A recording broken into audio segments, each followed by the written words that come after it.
जे नियोजन केले आमचे बबनदादा सरपंच साहेब सगळ्यांचे माफी मागतो, दिलगिरी व्यक्त करतो.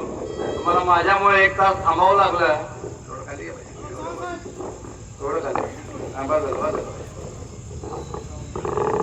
खाली मोहोळ तालुक्यातील ह्या ज्या गावाने जे माझे 120 गावभेट दौरे झाले, जे मला प्रेम मिळालं, हे मी माझ्या स्वप्नात बी विचार केला नव्हतं की मला मोहोळकर एवढं प्रेम देतील. कारण का इथं मी बघितलं, ज्या वेळेस मी महाविकास आघाडीकडनं तिकीट मागितलं, त्यामुळे मी राष्ट्रवादी काँग्रेस पक्ष पवार साहेबांच्या पक्षातून आणि शिंदे साहेबांच्या काँग्रेस पक्षातूनही मी तिकीट मागितलं. मला आशा होती की माझं समाजकार्य बघून, माझं राजकारण बघून वयाच्या 15 वर्ष मी समाजकारणात घातले. पण इथं जो प्रकार झाला, हा मोहोळकर मधल्या कुठल्याही जनतेला, कुठल्याही गावातील लोकांना हा मान्य नाही. ज्या वेळेस ठरलं गेलं की बाबा काय बी करून मोहोळची जागा काँग्रेसला जाईल आणि पंढरपूरची जागा राष्ट्रवादीला जाईल, असं थोडक्यात ठरलं. पण काय काळा बाजार झाला, कसं झालं हे मी तुम्हाला सांगायची गरज नाही. तुम्ही सगळ्या लोकांनी मुंबईवर बघितलं. ज्या वेळेस आम्ही टीव्ही बघत बसलो होतो, त्यावेळेस दुपारी 2:30 वाजता जयंतरावांची प्रेस कॉन्फरन्स झाली आणि त्याच्यामध्ये डिक्लेअर केलं गेलं की सिद्धी कदमला राष्ट्रवादी काँग्रेस पक्षाची मोहोळ तालुक्यातून उमेदवारी मिळाली. बंधूंनो, मी अशी भूमिका व्यक्त केली, उमेदवारी कुणाला मिळू द्या, जर आम्हाला डावललं गेलं तर आम्ही लढल्याशिवाय राहणार नाही, हे मी अगोदर डिक्लेअर केलं. पण ज्या वेळेस एका मुलीला, एक 25-26 वर्षाच्या एक सुशिक्षित मातंग समाजाच्या मुलीला तिकीट दिलं गेलं, या रॉकी बंगल्यानं मोठापणा दाखवला, सांगितलं आमच्या प्रणिती ताई सारखं या सिद्धीताईला बी लढू द्या, आपण शांत बसू, हे मी सगळ्या प्रेस कॉन्फरन्स मध्ये सगळ्या लोकांसमोर बाहेर दिले.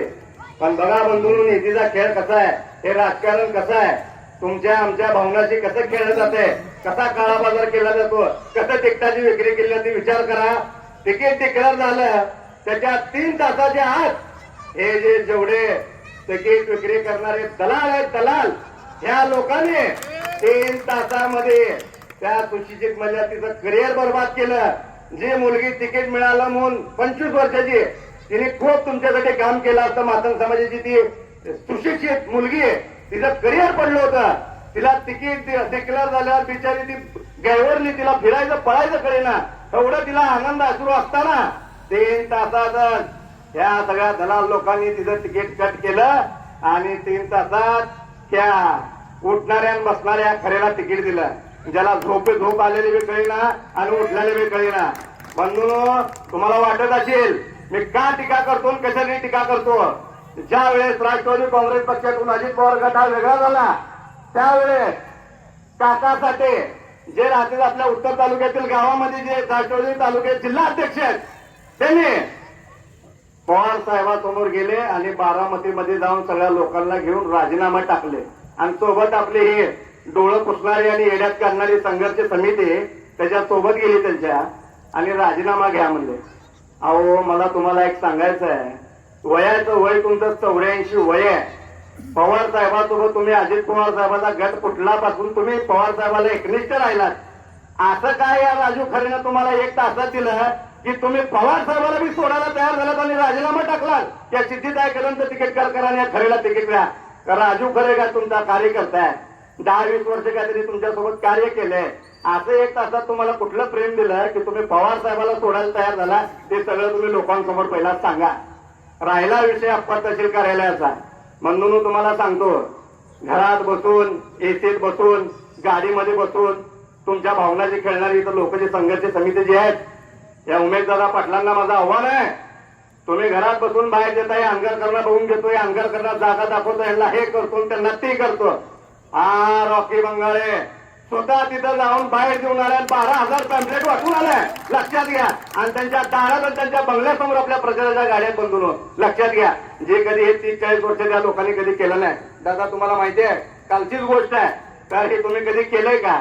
ज्या वेळेस अप्पर तहसील कार्यालयाचा मुद्दा आला, लोकांच्या भावना पेटल्या, लोक घाबरले की बाबा आपलं काय होईल, त्यावेळेस या लोकांनी आपली किंमत वाढवली, आपलं बजेट किती मोठं हे दाखवलं. जोडमार आंदोलन घेतलं का बंधून? जोडमार आंदोलन घेतलं का? आपल्या नागनाथ महाराजांच्या मंदिरासमोर सगळ्यांनी शपथा घेतल्या, शपथा की आपण अप्पर तहसील कार्यालय मोहोळमध्ये आणल्याशिवाय राहायचं नाही, आणि ह्यातला जो कोणी फुटेल त्याला नागनाथ महाराज शाप दिल्याशिवाय त्याला राहणार नाही. आता त्या उमेशदादा पाटलाला माझं विचारणं माझं सांगणं आहे, मी बाबा खूप लहान आहे तुमच्यापेक्षा.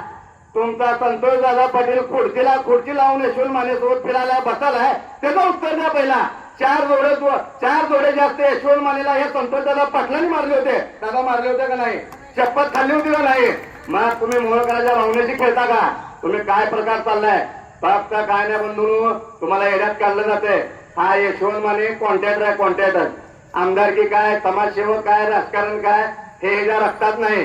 ज्या वेळेस मला शिंदे साहेबांनी सांगितलं की तो मोहोळ मधून लढ, मी रानमसल्याचा आहे, माझी आई रानमसल्याची आहे, माझा वडील अजून सोडचा आहे, म्हणजे माझ्या आई वडिलाचेच मी भूमिपुत्र आहे. काय लोकांचं फक्त वडिलाचं गाव असते तर कुणाचं आईच असते. माझ्या आई वडिलाचं उभे हितले, त्याच्यामुळे मला महाभूमिपुत्र तुम्ही म्हणलं तर चालेल बंधून. मला तुम्हाला सांगायची गोष्ट सांगतो, ज्या वेळेस शिंदे साहेबांनी सांगितलं की तू लढ, पण ती जागा राष्ट्रवादी काँग्रेस असल्यामुळे तू विधी पक्षातून तिकीट माग. ठीक आहे, मी त्या पद्धतीनं मागितलं. ज्या वेळेस मी गावभेळ दौरे चालू केले 3 महिन्याखाली, मी मोहोळ तालुक्यात जेव्हा फिरत होतो, ह्या यशवंत मानेचे बोर्ड बघितले. 2100 कोटी, 2500 कोटी, 3000 कोटी. माझा दिवसभराचा गावभेळ दौरा झाला आणि घरी आलो. आम्ही सगळेजण बसलो. अरे बापरे म्हणलं, ह्या आमदाराने एवढा मोठा निधी आणलाय, आता लढू का नको म्हणलं. ह्या आमदारानं जर 3,000, 2,500 कोटी जर निधी आणला असेल तर मग बाबा आपण घरी बसलेलं बरं म्हणलं. पण त्याच्या दुसऱ्याच दिवशी कळलं की हा निधी फक्त कागदावर, हा निधी फक्त बॅनरवर, हा निधी फक्त यांच्या टक्केवारी पुरता, हा निधी फक्त ह्या अंगरकराची स्वतःची घरं भरण्यापुरता, हा निधी फक्त ठेकेदाराला वाढवण्यापुरता, हा निधी फक्त स्वतःच्या नातेवाईकाला कामात देण्यापुरता.